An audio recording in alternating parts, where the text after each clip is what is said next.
Good morning, good afternoon and good evening my dear student. जिस भी समय आप इस वीडियो को देख रहे हैं, आप जानते हैं सीबीएसई 7th क्लास ज्योग्राफी का third chapter that is our changing earth. प्यारे बच्चों, हमने देखा है इसमें लिथोस्फेरिक प्लेट्स जो है वो कैसे उनमें मूवमेंट होती है ना। और साथ में हमने देखा कि इस मूवमेंट को हम दो पार्ट्स में डिवाइड करते हैं। फर्स्ट इज एंडोजेनिक, जो इंटरनल होते हैं, जिसमें हमने वॉल्केनो और अर्थक्वेक के बारे में जानने की कोशिश की थी।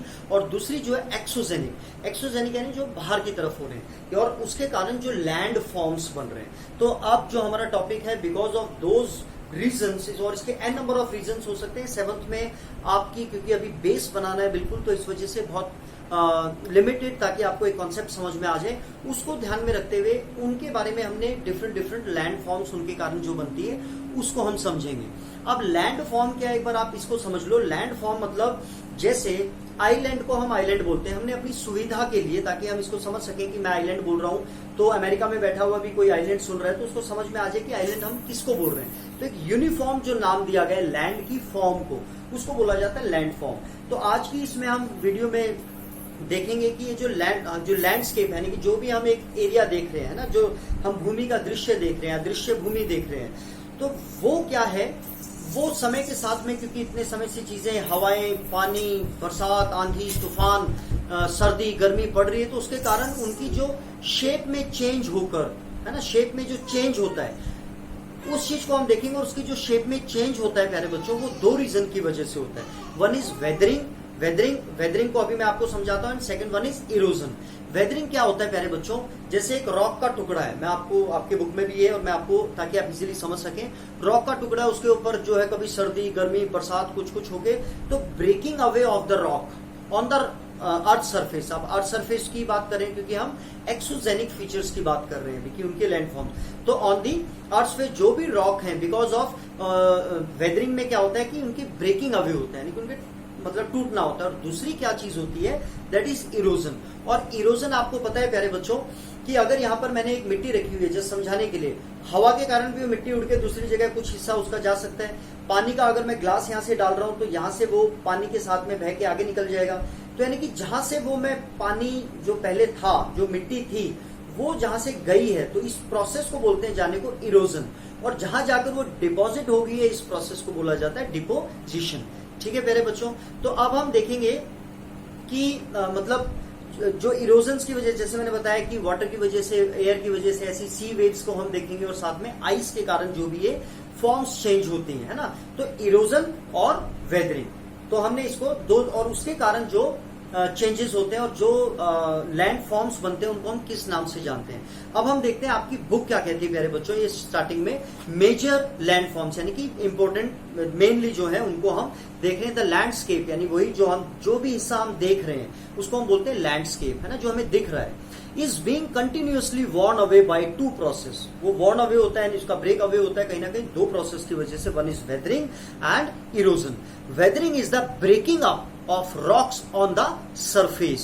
Erosion is the wearing away, again same terminology, of the landscape by different agents like water, water में मतलब river भी आ गया है, waves भी आ गई हैं, wind, ice.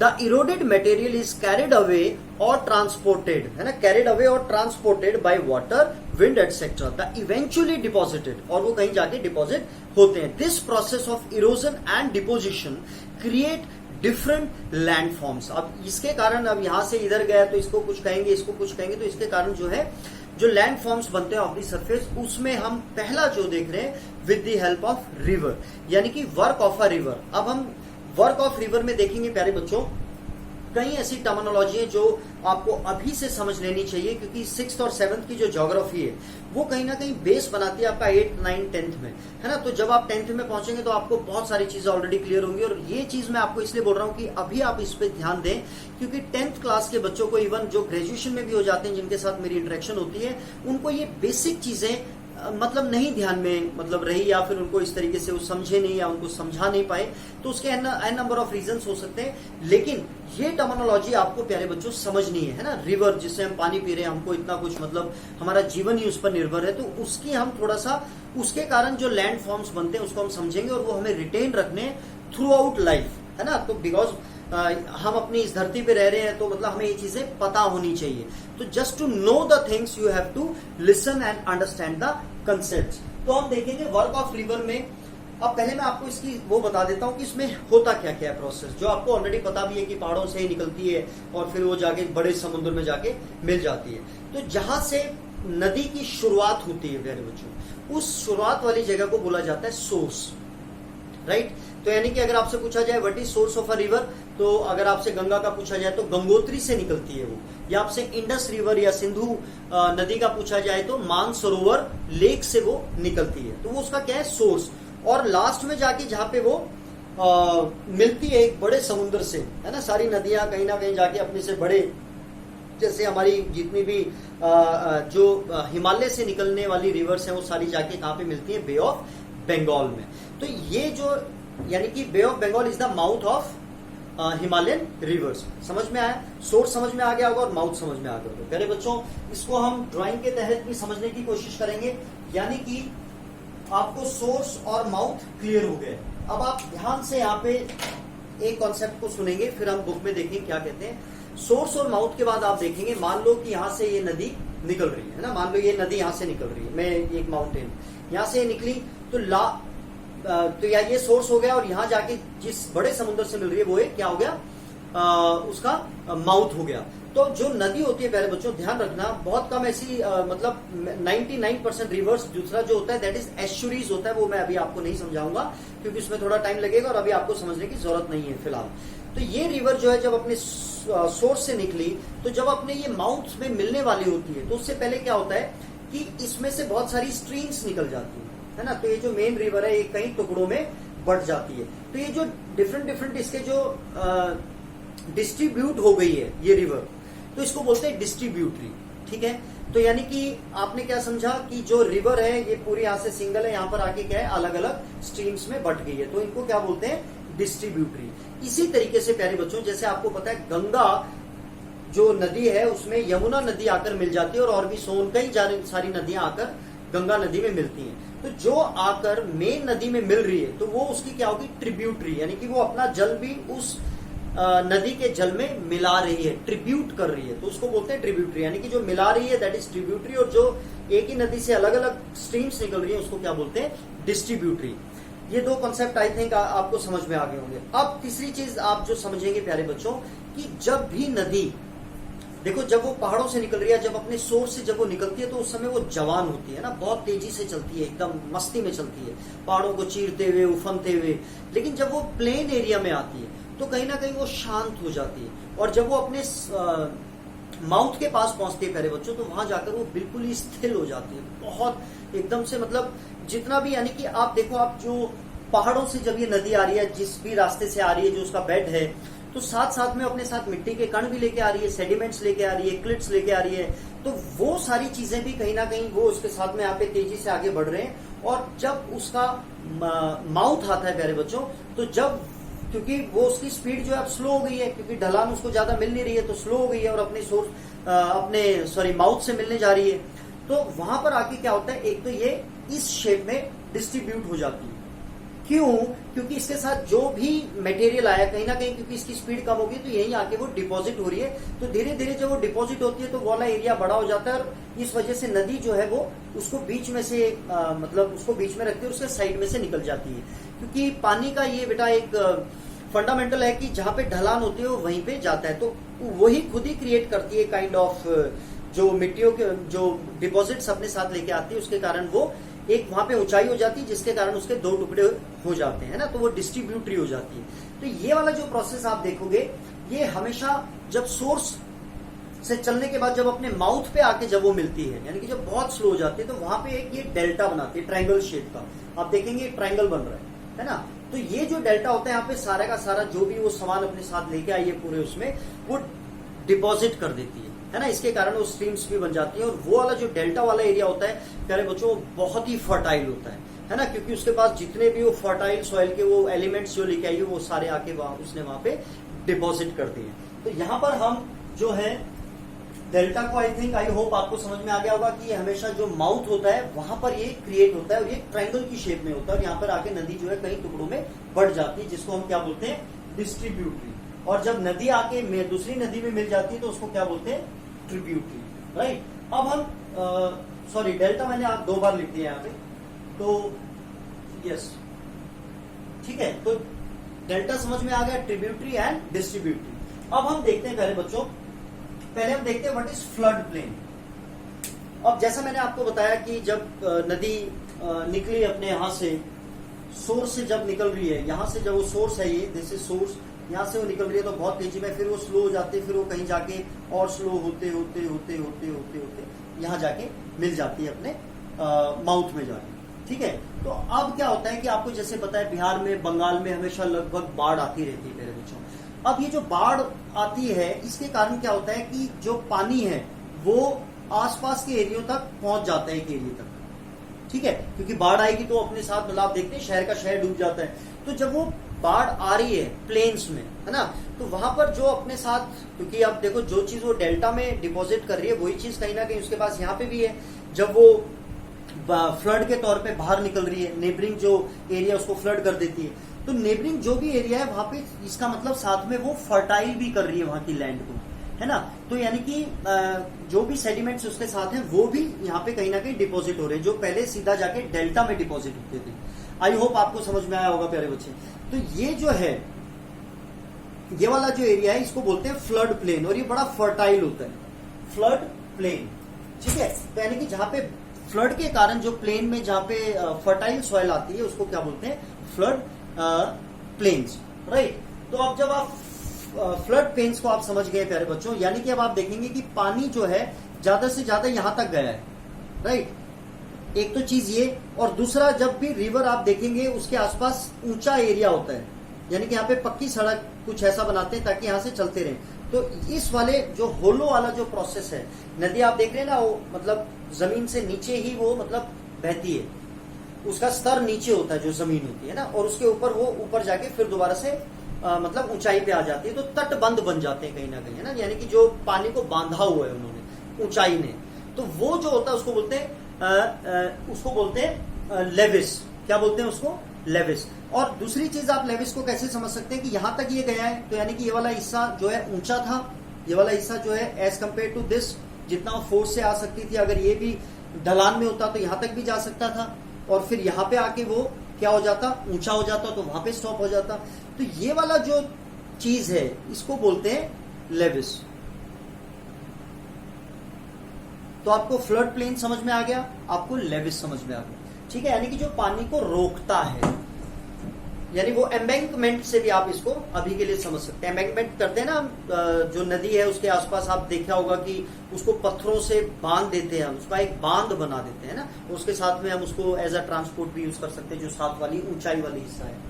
तो हमने क्या देखा प्यारे बच्चों, लेविस को भी हमने कहीं ना कहीं समझा। फ्लड प्लेन और लेविस को आप आपस में लिंक करेंगे, डेल्टा, ट्रिब्यूटरी और डिस्ट्रीब्यूटरी को आपस में करेंगे, और सोर्स और माउथ को। अब हम चलते हैं प्यारे बच्चों, what is this interesting words meanders and oxbow. Oxbow को और क्या बोलते हैं, कट ऑफ लेक। अब इस प्रोसेस को हम समझते हैं प्यारे बच्चों। मैंने क्या कहा कि जब उसकी स्पीड कम हो जाती है तो जो रिवर है वो इस तरीके से मतलब मस्ती में घूमते हुए, टहलते हुए कि अब तो घर पहुंच ही गए हैं, जरा आराम से घूम के चलो। तो जब ये इस प्रोसेस में होती है तो क्या होता है समय के साथ में, जैसे मैंने डेल्टा में आपने समझा कि वो डिपॉजिट्स आते रहते हैं, तो वो ऊंचा हो जाता है एरिया, तो पानी जो है वो साइडों से निकलने लग जाता है, राइट। ये आपको पता चल गया। अब क्या है कि जब यहाँ पे बार बार इसी फ्लो में चल रही है, तो डिपॉजिट्स यहाँ पे क्योंकि स्लो हो चुकी है, कहीं ना कहीं यहाँ पे भी वो डिपॉजिट कर रही है ना। तो ये भी ज्यादातर कोस्टल एरिया है, जो जहाँ पे नदी की स्पीड कम हो जाती है, वहीं पे ये वाला चीजें आपको देखने को मिलेंगी। तो ये वाला जब हिस्सा कम हो गया है, मतलब अब क्या है, मतलब यहाँ पे डिपॉजिट्स आते गए, अब क्या हुआ, नदी ने अपना रूट जो है सीधा कर लिया, राइट। तो ये वाला जो हिस्सा है जिसपे अभी एक जा रही है ऐसे, ये जो कोन बना रहे हैं ऊपर से नीचे, ट्रफ एंड क्रस्ट जो बन रहा है, इसको बोलते हैं मेंडर्स। इसको क्या बोलते हैं, मेंडर्स, MEANDERS, मेंडर्स, राइट। अब समय के साथ क्या होगा प्यारे बच्चों, इसको आप दूसरे पेन से समझें। समय के साथ क्या होगा कि ये वाला हिस्सा ज्यादा ऊंचा हो जाएगा, तो नदी क्या है, अपना जो कोर्स है वो सीधा कर लेगी ऐसे, यहाँ जाके फिर ऐसी चली जाएगी, जब यहाँ डिपॉजिट हो जाएगा फिर यहाँ सीधी चल पड़ेगी, राइट। तो यानी कि ये हिस्सा अब क्या है, यहाँ पे भी पानी है, पानी तो है, लेकिन ये हिस्सा यहाँ पे क्योंकि डिपॉजिट ज्यादा हो गए तो इसलिए कट हो गया और इसके कारण ये एक लेक बन गई है। लेक आपको पता है, जो छोटा ऐसा एरिया जहां पर पानी उसके चारों तरफ जो है लैंड होता है। तो ये क्या हुआ कि नदी की वजह से अब इसने अपना कोर्स चेंज कर लिया, यानी कि जो उसका रास्ता था वो उसने बदल लिया। पहले वो ऐसे घूम के जा रही थी, लेकिन यहाँ पे डिपॉजिट्स हो गए तो वो कट कर दिया उसने, सीधा जा रही है वो। तो ये वाला जो हिस्सा बन गया इसको बोलते हैं ऑक्स बो। आप देखेंगे ऑक्स की आपने बो देखी है ना, जो ऑक्स यानी कि जो बड़द जिसको बोलते हैं ऑक्स है ना, तो जो बैल जिसको हम बोलते हैं प्यारे बच्चों, तो उसकी जो कमर होती है वो कहीं ना कहीं ऐसे जाके ऊपर ऐसे हो रखी होती है, तो इसलिए इसको बोलते हैं ऑक्स बो लेक या फिर कट ऑफ लेक, क्योंकि वो कट हो गई, cut off, OFF, cut off. तो आई होप प्यारे बच्चों आपको कट ऑफ लेक और ऑक्स बो और मिएंडर यानी जो इस तरीके से जब वो टेढ़ी मेढ़ी चल रही है, जब आप बुक में भी देखेंगे प्यारे बच्चों, जो ये वाला जो हिस्सा है, क्योंकि अभी देखो नदी कंटिन्यूस चल रही है, तो इसको तो बोल रहे हैं मिएंडर, और जब उसको कट कर दिया गया तो ये क्या बन गया, ऑक्स बो लेक, यानी कि अब ये हिस्सा कट हो गया। पहले कहीं ना कहीं ऐसे जा रही थी, तो यहाँ पे डिपॉजिट्स होता गया तो उसने अपना रूट जो है वो ऐसे चेंज कर लिया, राइट।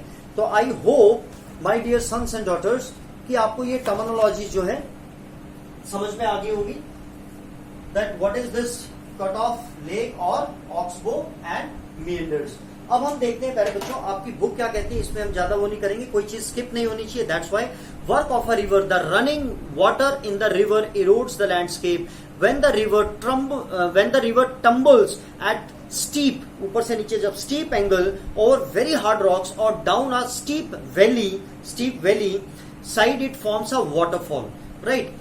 इसके आगे वाला हमने सारी चीजें देख ली। ये आपकी टर्मिनोलॉजी क्या है, वाटरफॉल क्या होता है। और प्यारे बच्चों वाटरफॉल अगेन आप सबको पता है, आपने मूवीज में भी देखा है कि जब किसी एक लैंड एरिया से, जो ऊंचा लैंड एरिया और हम अगर नीचे खड़े, वहां से जब पानी गिर रहा है ना, तो नीचे जो है वो हार्ड रॉक है या कुछ है, तो उसके ऊपर जब वो पानी गिर रहा है तो इसको गिरने को बोलते हैं वाटरफॉल।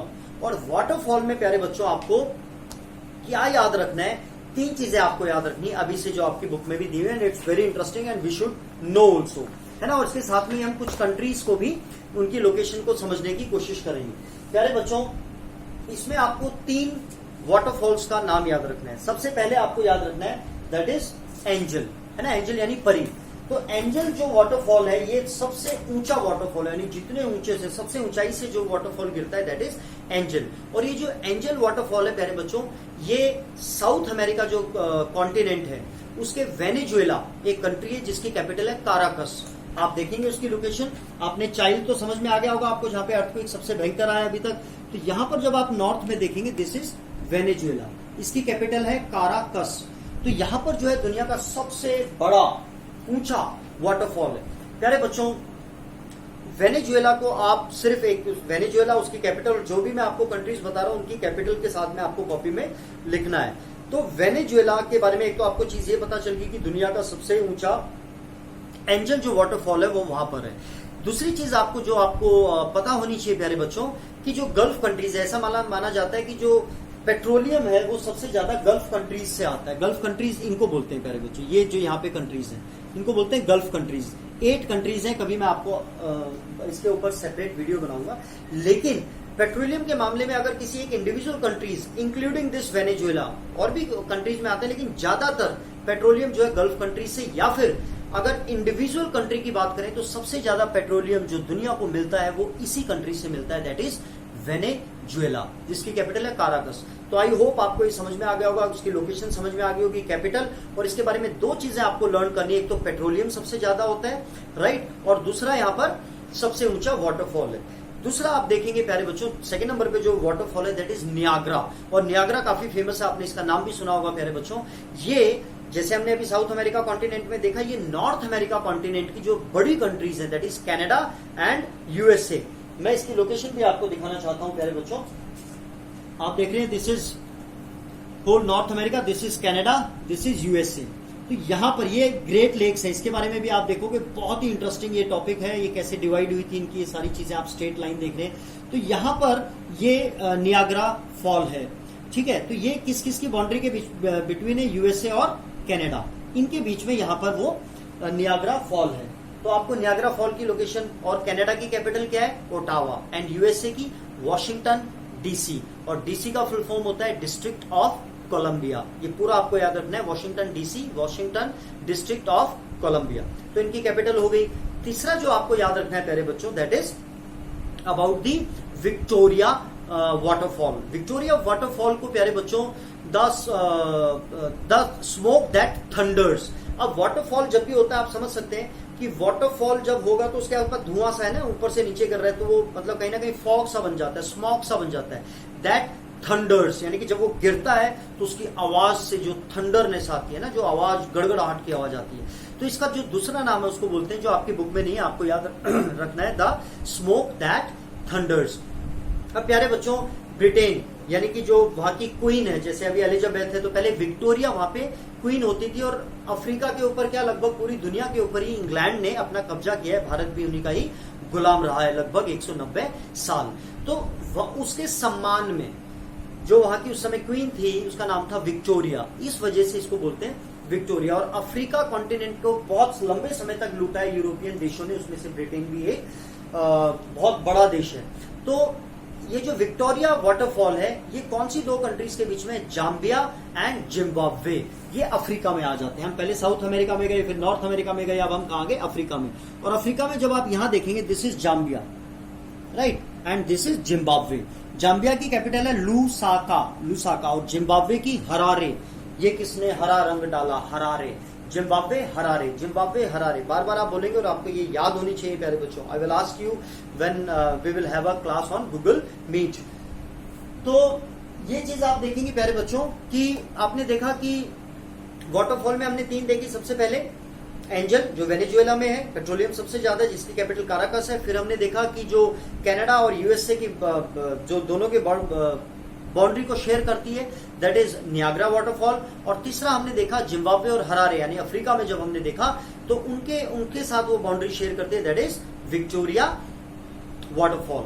तो this is all about this topic my dear sons and daughters. कोई भी ऐसी चीज नहीं है जो आपकी मिस हुई है इसमें। फिर भी अगर आपको कोई डाउट हो तो you are always welcome my dear sons and daughters. Please comment me on the comment box and I will explain you again. God bless you all, love you all.